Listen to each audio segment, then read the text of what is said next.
A paz do Senhor, querido irmão, querida irmã, você, nosso amigo que está acompanhando e nos assistindo em mais uma edição do EBD em Síntese Podcast.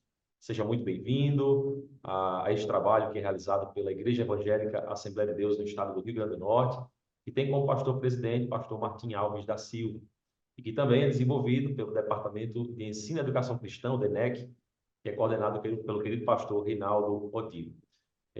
Receba a nossa saudação, né? Fique conosco até o final, se inscreva no nosso canal, acompanhe todas essas aulas maravilhosas, essas conversas edificadoras, né? Da lição da Escola Bíblica Dominical, para você que é aluno, que está estudando aí, aprimorando o seu conhecimento, né? Buscando mais de Deus, e você também professor, que está se capacitando para dar uma aula, né? Uma aula edificante e proveitosa para os alunos na sua igreja, né? Vamos aqui, neste dia, tratar a respeito da lição de jovens.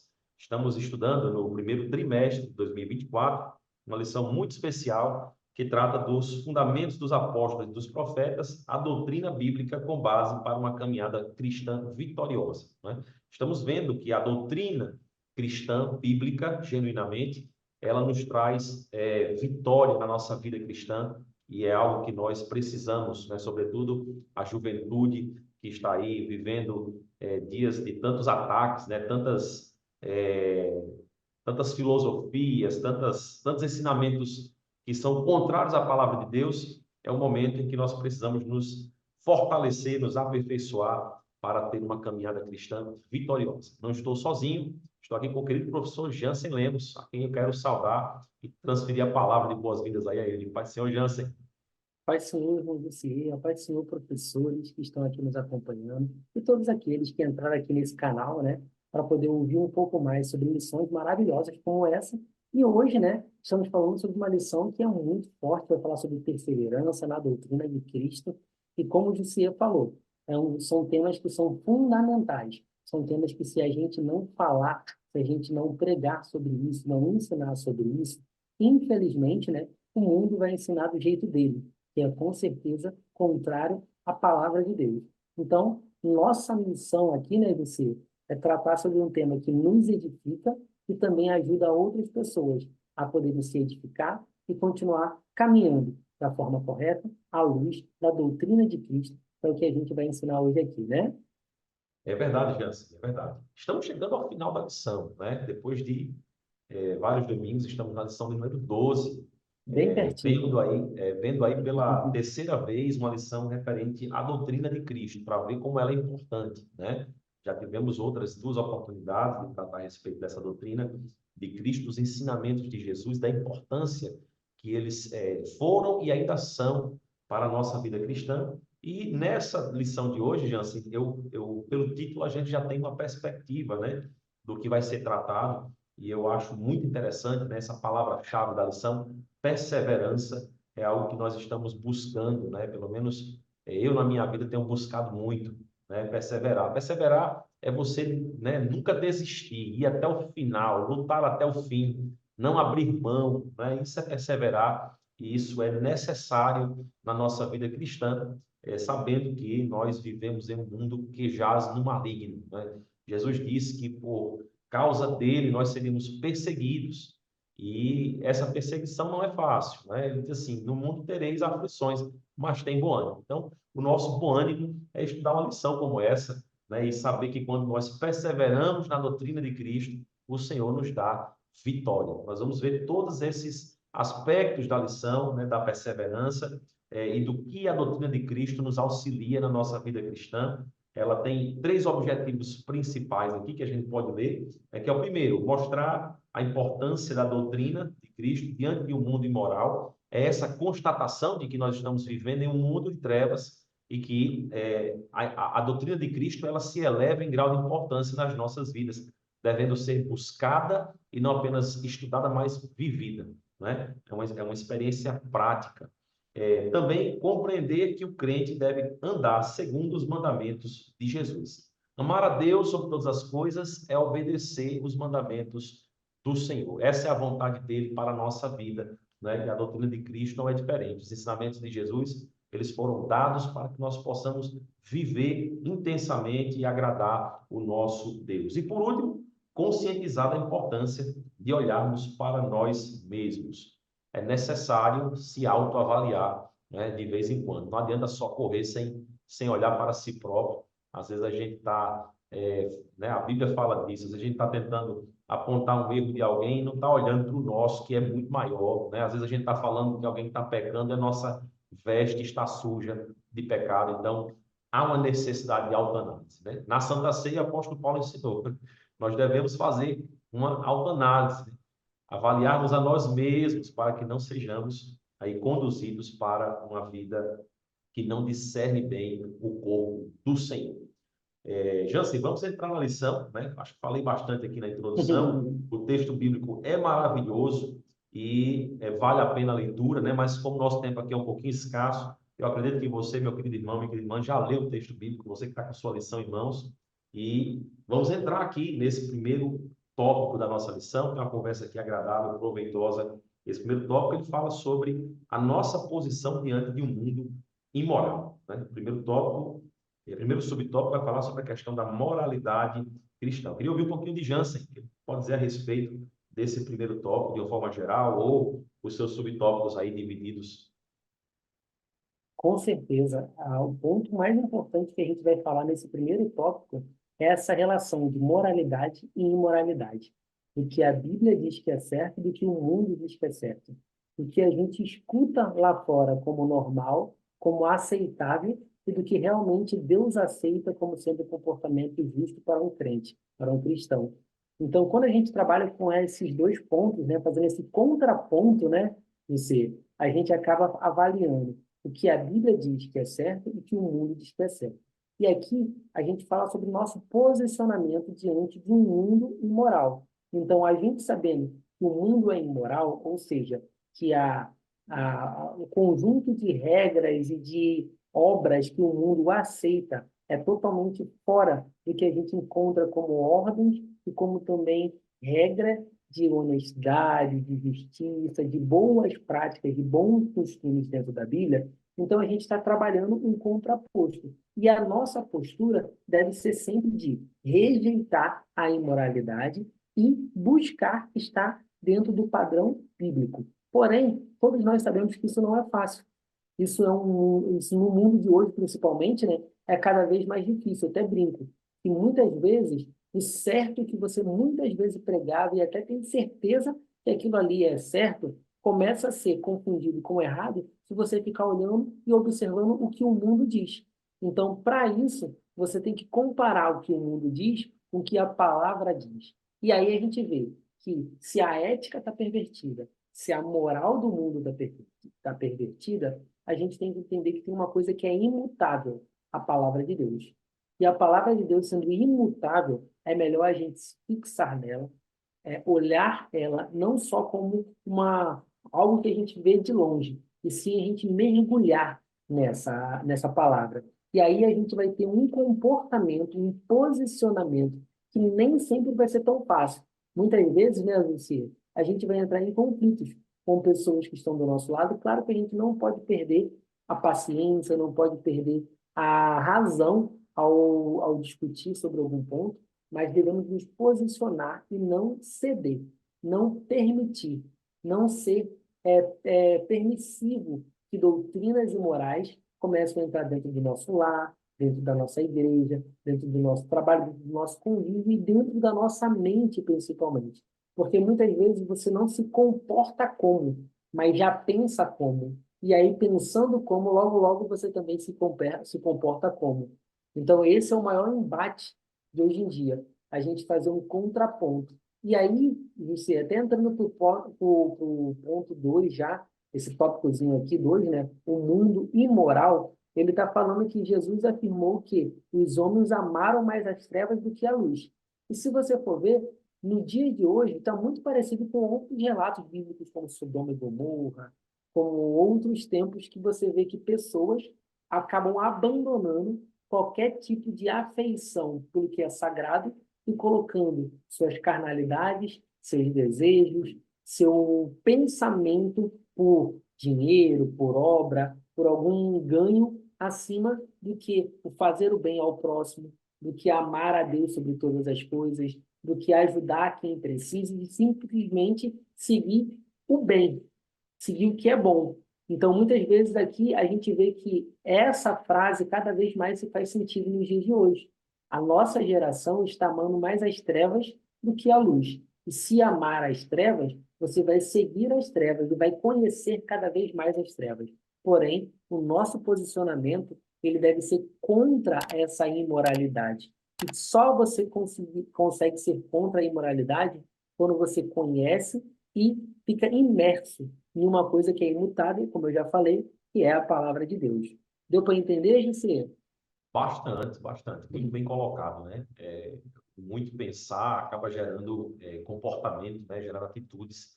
E o que me chama a atenção, Jans, também nesse tópico, é a nossa situação, né? É nós compreendermos o quanto esse mundo que nós vivemos é maligno, né? Ao ponto de Satanás ser chamado do Deus deste século, né? Então, o Deus deste século, do mundo secular, daquilo que não está em Deus, tem Satanás como rei, como Deus, como Senhor.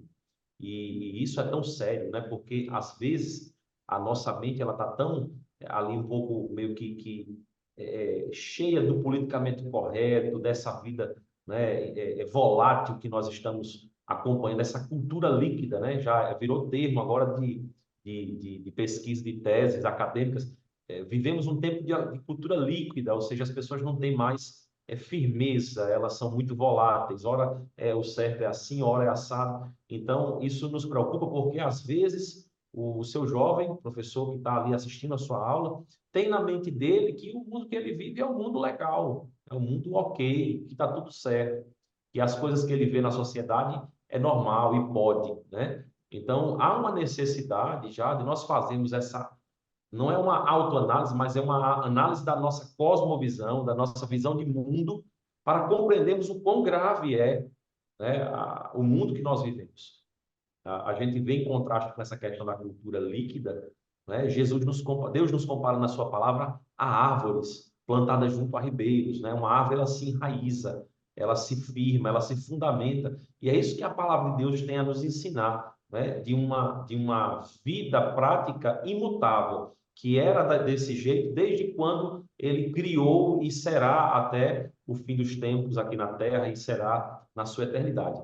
Então, há uma necessidade, nesse primeiro tópico, do professor e do aluno entender que esse mundo que jaz no maligno é perigoso, não é? E que nós precisamos abolir esses conceitos seculares da nossa vida, não é? E nos firmarmos na doutrina que vai nos trazer ali o reflexo do caráter de Deus. Aí a gente já entra nessa questão da ética, da moral, né? Eu acredito que muitos jovens já tiveram a oportunidade de começar sua faculdade, sua universidade, pagaram ali a disciplina de ética profissional, né? Já tem uma noção do que é a moral, do que é a ética, né? Que a moral, né, são costumes práticos, é a diferença entre o certo e o errado, enquanto a ética procura verificar o que é o bem e o mal, né? É um estudo mais teórico, mais filosófico, mas que, no resumo, é o que baseia as nossas atitudes, é o que baseia a nossa tomada de decisão. E se nós não tivermos uma ética baseada na Bíblia Sagrada,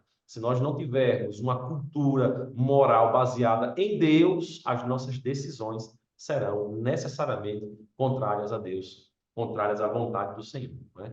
Então, isso é uma premissa que a lição traz e que eu acho que é muito importante para que o professor explore essa necessidade de saber do aluno qual é a cosmovisão dele, o que é que ele acha do mundo secular hoje. Está ok para ele? Ou ele percebe o quão necessário é se firmar na doutrina de Cristo e buscar o Senhor, né? Para poder não ferir aquilo que disse lá o profeta Isaías, capítulo 5, acho que é versículo 20 em diante. Ele diz assim, ai dos que chamam, né, o bem de mal e o mal de bem, que inverte, que relativiza. E é tudo que a gente está vendo hoje, Jansen. As pessoas pegando o que é certo e dizendo que é errado, e pegando o que é errado e dizendo que é certo, né? Que não tem problema, que na realidade cada um tem a sua visão, cada um tem a sua verdade. Não, isso é uma mentira colocada por Satanás na mente das pessoas para confundir e nos desviar do caminho do Senhor. O certo é certo e está revelado na palavra de Deus. O errado é errado e está revelado na palavra de Deus. Deus quer que nós saibamos disso, né, e que pautemos a nossa vida cristã nesse conceito de que, né, é sim, sim, não, não. É luz e trevas. Não tem meio termo, não tem politicamente correto. É salvação e condenação, né? E temos que escolher. E ele diz, olha, a salvação é porta estreita, é porta apertada, é caminho difícil, né? E a perdição, a condenação é porta larga, é caminho de facilidade. Então temos que ter essa compreensão, né? Para dizer aqui, como diz aqui no final do subtópico 3, né? Para conseguirmos manter a nossa comunhão com Deus e enfrentar e vencer esse mundo imoral. Amém? Perfeito. Esse é o resumo do primeiro tópico da nossa lição. Nós temos ainda 2 tópicos para vencer. Temos esse segundo tópico que fala a respeito dos mandamentos de Jesus, né? Vamos ouvir aqui um pouquinho, Jansen, a respeito desse tópico. O que é que nós temos a nos comentar aí? Amém. Você falando sobre o tópico 2, ele vai falar basicamente sobre o Sermão do Monte, que talvez seja o melhor compilado de ensinamento vindo da boca do próprio Jesus, Eu falando adoro sobre, esse filme. né? Falando sobre coisas que são tanto sociais como coisas físicas e espirituais. Então, se você que tiver com dúvida de alguma coisa que queria encontrar da boca do próprio Cristo, ensinando coisas práticas, o Sermão do Monte, ele é uma passagem que traz isso, traz essa prática. E como a gente fala, né, muitas vezes a gente já falou nessa lição, que doutrina não é uma coisa teórica, é uma coisa prática. É algo que é ensinado para ser vivido. Não é ensinado para ser somente entendido, colocado numa prateleira mental e deixado lá de escanteio.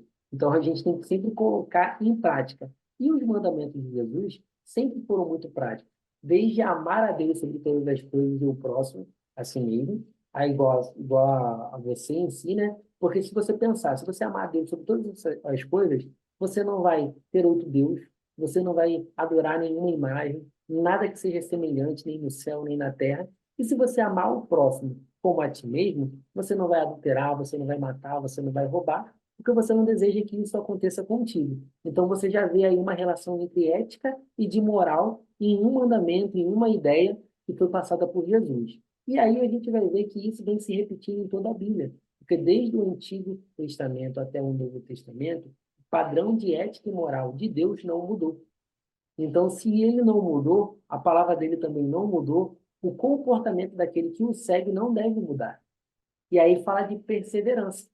Como perseverança, como você bem falou no início, ele tem muito a ver com constância, com firmeza, com persistência em algo que se tem convicção. Então você precisa entender muito bem isso. E lá em Romanos 16, é um texto que eu acredito que não tem nem na lição. Ele tem um texto bem forte que fala contra os falsos servos que estão dentro da igreja e muitas vezes pervertem e promovem distinção sobre o que está escrito na palavra, que causa um escândalo contra a doutrina. E aí Paulo dá uma repreensão no 17 sobre isso, dizendo que rogo aos irmãos que noteis que os que promovem dissensão e escândalo contra a doutrina, desviai-vos dele, tipo, sai de perto dele. E lá na frente, lá no 19, ele fala, quanto à vossa obediência, está falando que você é perseverante e continue obedecendo a palavra, continue observando todos os pontos. Ele fala assim, quanto à vossa obediência, é ela conhecida a todos, com prazo me pus, em vós. Quero que sejais sábio para o bem e inocente para o mal. Olha que lindo. O Sermão do Monte, ele fala muito sobre isso também. Jesus, ele não passa horas ali dizendo que é errado, não. Ele vem dizendo que é certo e pede para que o povo se fixe e aprenda o que é certo. Porque você aprendendo o que é certo, você não precisa conhecer o que é mal. Porque tudo que está fora daquilo é ruim. Então, tipo, se a nossa sociedade hoje pensasse dessa forma, José, a gente evitaria muitos erros. Porque qual é o grande problema da nossa sociedade? A curiosidade e a falta de convicção. Eu começo curioso para saber se aquilo pode ou não pode. Aí acabo provando. Quando eu provo, se gostar, eu começo, mas será que é verdade? Será que isso é pecado mesmo? Quando alguém geralmente chega para mim, Jussi, perguntando, Jansen, eu estou em dúvida se isso é pecado ou não é pecado. Eu falo, não faça. Porque se você já está em dúvida, é bem provável que tenha alguma coisa dentro de você, o Espírito Santo às vezes bradando, mas talvez do seu conhecimento, entendendo que aquilo já é duvidoso. Então, antes da gente fazer e errar, é melhor a gente observar o que está nos mandamentos. E o Sermão do Monte fala sobre mandamentos que santificam, que são santificadores, que nos dá a intenção de dizer assim: olha, eu tenho que ser santo como Deus é santo. Mas eu não posso ser porque eu sou um homem falho, eu sou um homem pecador. Mas se eu observar os mandamentos, se eu observar essas práticas e viver segundo a vontade de Deus, mesmo lutando contra a minha carne, que isso é difícil, né? Lutar contra a nossa carne é difícil. Eu sempre brinco, e para já passar para você, para eu não falar muito também, eu digo que o processo de luta contra a carne acontece com a gente constante. Até para acordar para ir para o trabalho. Às vezes a gente precisa fazer uma dieta e abre a geladeira, vê lá alguma coisinha fora da dieta. Parece que o nosso olho só olha para aquilo, né? Para aquilo que não pode. Parece que a gente se desvia para o que não pode sempre. Porém, a Bíblia fala que a gente deve perseverar em oração, em buscar comunhão com Deus. Porque quanto mais a gente busca essa oração, essa comunhão, a gente fortifica nosso espírito, fortifica a nossa alma e enfraquece a nossa carne, fazendo com que a gente tenha uma caminhada um pouco mais tranquila, porém, dentro do que Deus quer que a gente viva, que é a vontade dele, segundo a doutrina que ele nos dá. Amém. Eu acho interessante, né? Como eu já disse, quando você começou aí o seu comentário, eu adoro o Sermão do Monte. Acho uma leitura muito agradável, muito prática, né? E eu sinto que assim o ser humano ele gosta muito da regrinha, né? Ele quer ali a regrinha muito clara, faça isso, não faça aquilo. Mas até o Sermão do Monte ele é equilibrado nisso, porque Jesus nos ensina não apenas a prática, mas também o sentimento, a motivação interior, né? Ele mostra que o pecado ele surge, ele nasce lá dentro da motivação, dentro do pensamento, dentro do desejo, né? E ele se exterioriza numa prática. Então é o que a gente poderia inclusive voltar para o conceito de moral e ética. Ali ele fala um pouco do que é certo e errado no aspecto prático moral, e ao mesmo tempo fala da ética cristã, ou seja, do sentimento. Né? É como você que pergunta assim, pai, vai fazer alguma coisa, o pai diz, não faça isso não. Isso aí é o costume, é a moral, né? Aí você pergunta, mas por quê? A gente entra na ética, entra no pensamento, entra na razão de ser, né? Do que isso vai gerar, se é para o bem, se é para o mal. E Jesus ele tem esse cuidado no Sermão do Monte de falar sobre os sentimentos, falar sobre a motivação do nosso coração. E isso nos ensina a buscar uma vida cristã que não é religiosa, que não se preocupa apenas com a regra, mas se preocupa com a motivação que está por trás da regra.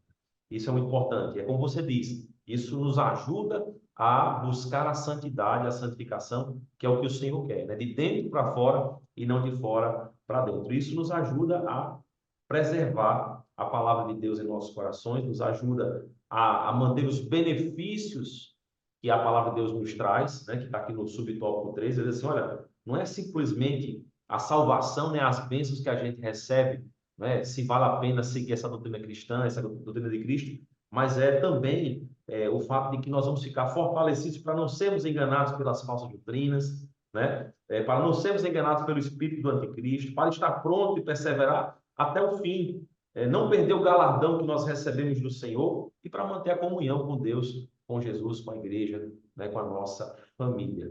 Então, esse tópico é maravilhoso, ele nos ensina muito e ele nos mostra, Jansen, que vale a pena servir e seguir a Jesus. Vale a pena guardar essa doutrina, né? Não é apenas pelo simples fato de que estamos ali obedecendo, né, como quem obedece porque está sendo forçado, não. A gente faz isso como filho amado, como que reconhecendo o grande presente que o Senhor nos deu pela salvação e pelo nosso resgate. O jovem tem que entender que seguir a Cristo e padecer as lutas e as aflições que a vida cristã nos impõe ela é muito além do que os benefícios dessa vida. A gente tem que conseguir enxergar o benefício espiritual eterno e que não tem valor.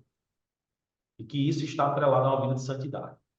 Com Então não é certeza. simplesmente, eu vou obedecer porque minha vida vai ser abençoada, porque eu vou ter uma vida fácil, tranquila e sossegada aqui na terra. Não, é o contrário. Eu vou obedecer porque aqui na terra eu só vou ter luta, aflição e não tem nada de bom para mim aqui. A única coisa que tem de bom para mim aqui é Cristo. E aí eu vou viver Cristo. E quando eu conseguir perseverar até o fim, eu não vou desistir, mas eu vou até o fim. E quando eu chegar no fim, aí sim eu vou ter galardão, eu vou ter tesouros que eu juntei para a vida eterna, eu vou ter uma vida na presença do Senhor para todo sempre, né? Então é relembrar, querido professor, esse benefício de seguir a doutrina de Cristo, né? É estar não tão somente acobertado pelas bênçãos do Senhor, mas estar fortalecido, né? Perseverante, que não se desvia nem para a esquerda, nem para a direita, né? E fazendo isso de forma a sempre estar olhando para si mesmo, né? No tópico 3 a gente tem aqui algo muito interessante. Nós não devemos olhar para a vida dos outros, isso é uma coisa muito séria. Apenas para exercer misericórdia e amor. Aí sim a gente tem que estar sempre olhando para o próximo. Mas para nós mesmos, nós precisamos olhar também com muita frequência, porque nós precisamos amar, né, a Deus, né, e amar o próximo como a nós mesmos. Então, se nós temos que amar o próximo como a nós mesmos, nós precisamos também ter um cuidado, né, especial. E o apóstolo Paulo ensinou isso. É um tópico também maravilhoso que nos ensina a fazer uma autoanálise e usar duas ferramentas aqui que são indispensáveis para a vida cristã. Indispensáveis. Sem isso, não dá para ter relacionamento com Jesus, que é a vigilância e a oração, né? E aí, Perfeito. Jansen, o que temos a dizer sobre esse terceiro tópico? Pronto, eu quero já começar com aquele ponto que você falou, olhar para si mesmo e não olhar para a vida dos outros.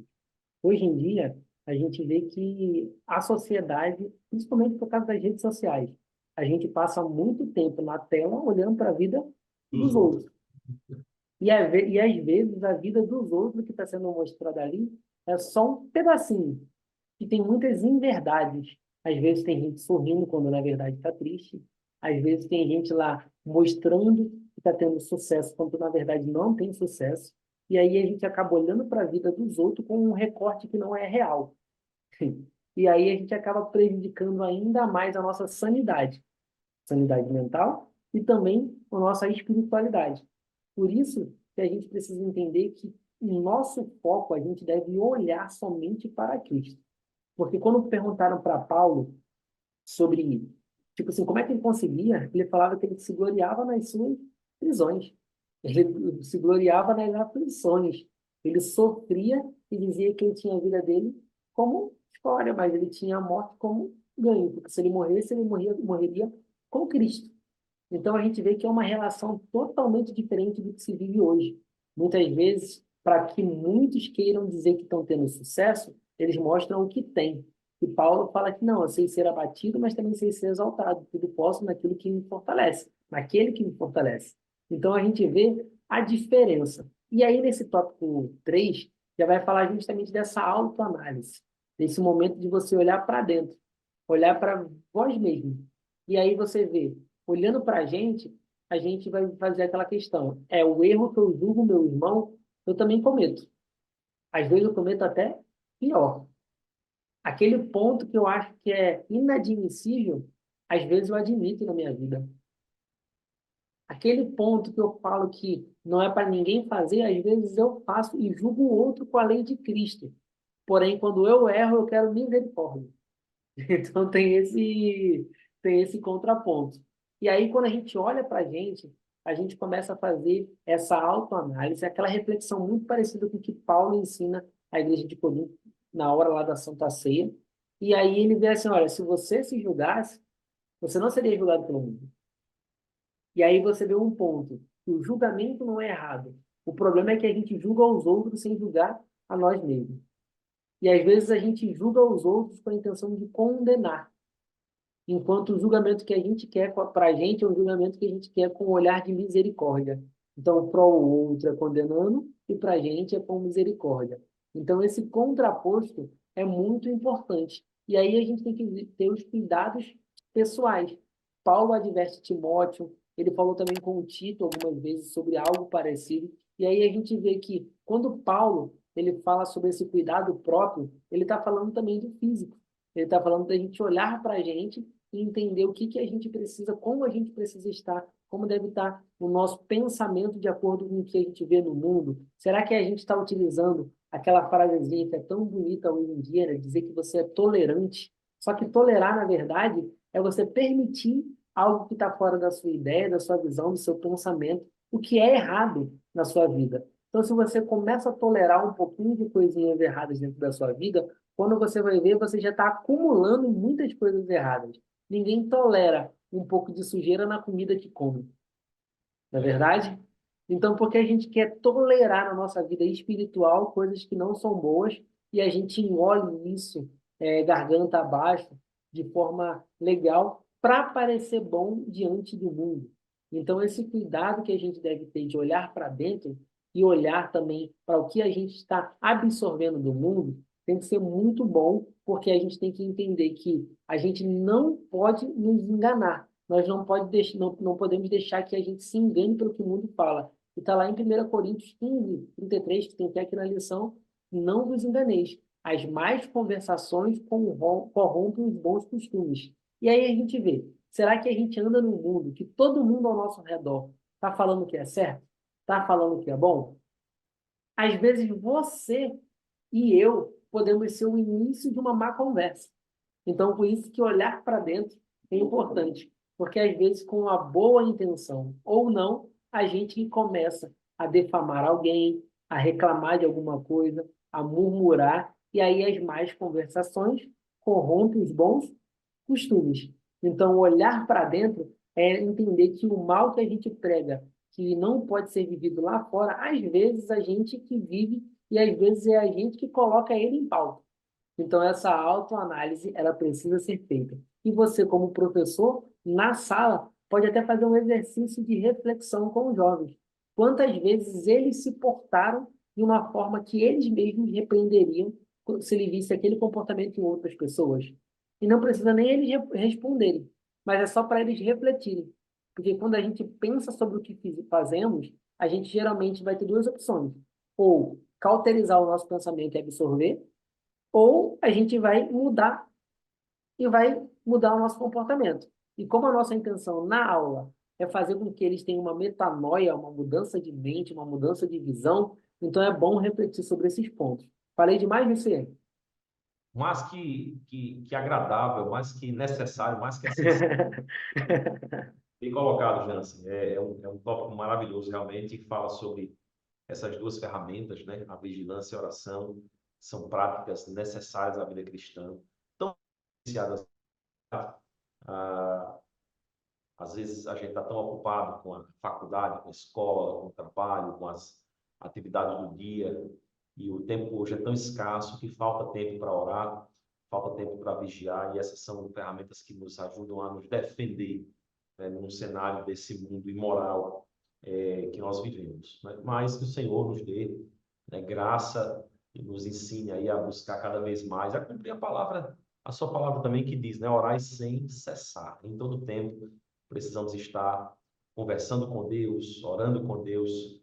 Quanto mais a gente conversa com Deus, mais Deus está na nossa mente, no nosso coração, e mais a gente se enche e fala das coisas de Deus, transborda, né? Enche tanto aqui o nosso interior que começa a transbordar as coisas de Deus para quem está ao nosso redor. E aí a gente evita, Jansen, de ser o início de uma má conversação, né? Se a boca fala do que o coração está cheio, se você está cheio de Deus, você vai falar muito de Deus e vai, né, acabar corrompendo os maus costumes e atraindo, né, as pessoas para a glória de Deus, para a salvação. E algo também interessante que a gente vê nesse terceiro tópico é a questão da mordomia. Né? Nós temos a mordomia do corpo, a mordomia da alma, do tempo, e o Senhor nos ensina a cuidar do nosso corpo de forma que, né, tenhamos uma vida exemplar, que sejamos exemplo dos fiéis, que sejamos referência para este mundo de trevas, né? Temos que ser sal e luz para refletir a glória de Deus. E isso inclui o nosso cuidado, né? O cuidado com a nossa vida espiritual, com a nossa vida material, com o nosso corpo. O apóstolo Paulo advertiu Timóteo várias vezes a respeito, né, da saúde dele. Ele tinha uma saúde fraquinha ali, tinha problemas, né, do estômago, intestinais. E Paulo estava sempre preocupado ali com Timóteo e também o orientando a, como um jovem pastor, né, não perder a prática do estudo, de buscar uma vida de estudo da palavra de Deus, né? E ao mesmo tempo também uma vida piedosa, uma vida longe do pecado, né? Uma vida de piedade. Então, precisamos seguir esses exemplos para que nós possamos, né, caminhar para o resultado desse terceiro subtópico, para vencer o mundo, né? Para vencer o mundo. A palavra de Deus diz que o que é que vence o mundo? É a nossa fé, né? Nós precisamos aumentar a nossa fé em Cristo Jesus, viver uma fé genuína, né, que crê e confia. No início da nossa lição, traz uma característica específica desses enganadores que entraram no mundo, é que eles não têm fé que Cristo veio ao mundo para salvar o pecador, né? Então, o antídoto é esse, é nós termos a fé e exercitar essa fé para que possamos vencer os desafios, né, que são impostos por essa sociedade, por esse tempo, e uma cultura tão adversa, tão difícil, né?